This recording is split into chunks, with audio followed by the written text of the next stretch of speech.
Dr. Shubhangi, you can kindly come.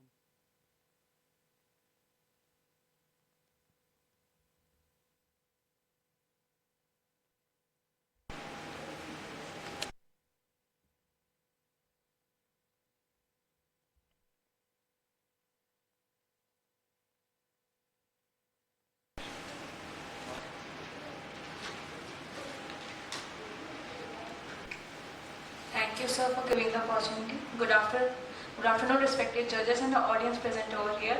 I, Dr. Shubhangi Gupta, standing in front of you to present a topic on effect of head posture on intraocular pressure and heart rate of human being.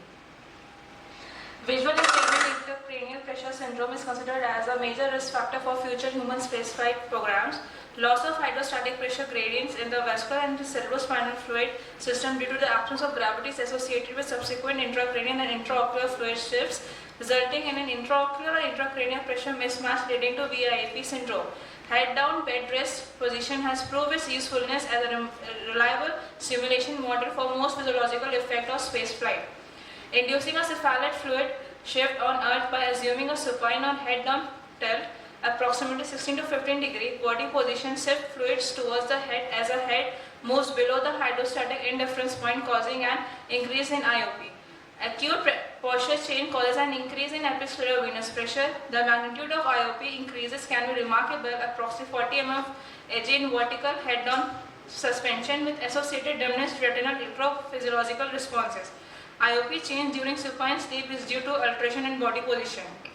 Aim: effects of head posture on intraocular pressure and heart rate of human beings. 105 healthy patients were enrolled from Department of Ophthalmology for duration of 12 months, and the study got ethical clearance from Institutional Committee. Ophthalmic examination of all the participants was done. Either of the eye was randomly selected in our study. Inclusion criteria: IOP less than 20 mm of Hg with normal ophthalmic appearance of the optic nerve, age greater than 18 years old. Exclusion criteria: best corrected visual acuity less than 0.5, refractive error less than or equal to -3 diopter, and eye eye greater than equal to +3 diopter. Cataract and other ocular disease that hamper imaging of optical coherence tomography. The presence of other eye disease such as age-related macular degeneration and retinal detachment. Should have received any medicine affecting the circulatory system. All participants were asked to maintain an upright position for 10 minutes, followed by a head-down position for 20 minutes. The IOP was measured before and after the head-down position using a Goldman efficient tonometer in the upright posture.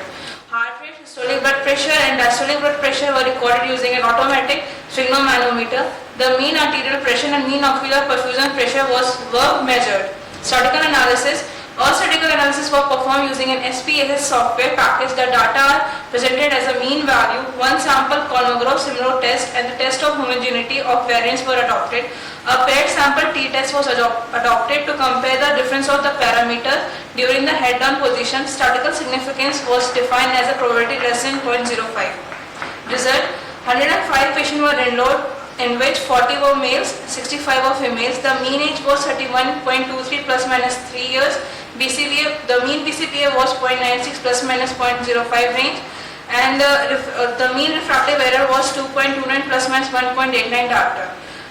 This table reflects the results. There is significant increase in significant increase in IOP, significant decrease in heart rate, but not much difference in mean arterial pressure and mean ocular perfusion pressure.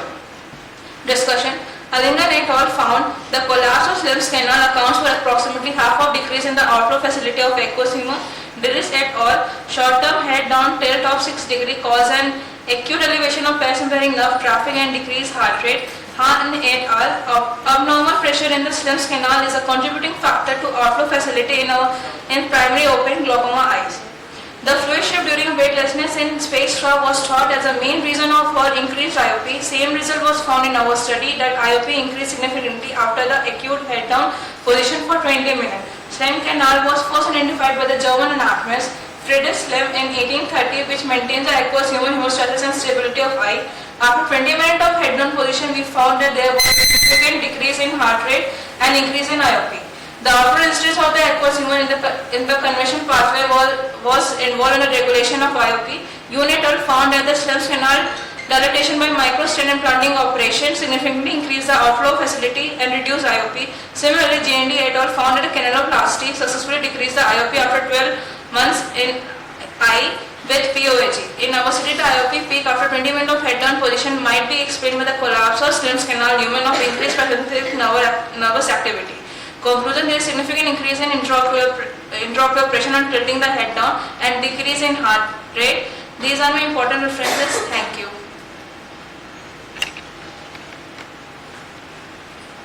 Nice presentation.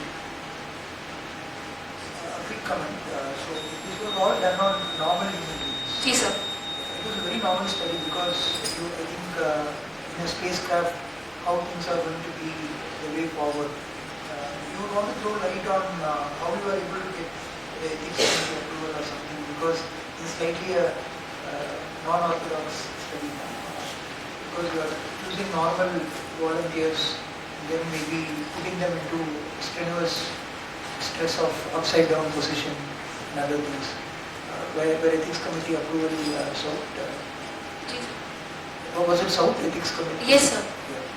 And this is a good study, but I'm not sure how it is going to help in glaucoma patients, because in glaucoma patients, again for the benefit of discussion, head down position is avoided in glaucoma patients, because we tend to tell them to avoid even doing yoga postures like Sirsasana.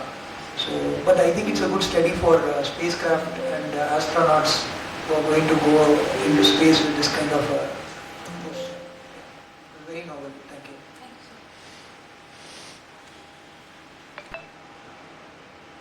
How much OPD you have? You have stated 105 patients. Sir, and on an average, around 250 to 300 on daily basis Per day. per day. And out of that, glaucoma patients? Glaucoma patients near about 100. Near about. 100 glaucoma patients.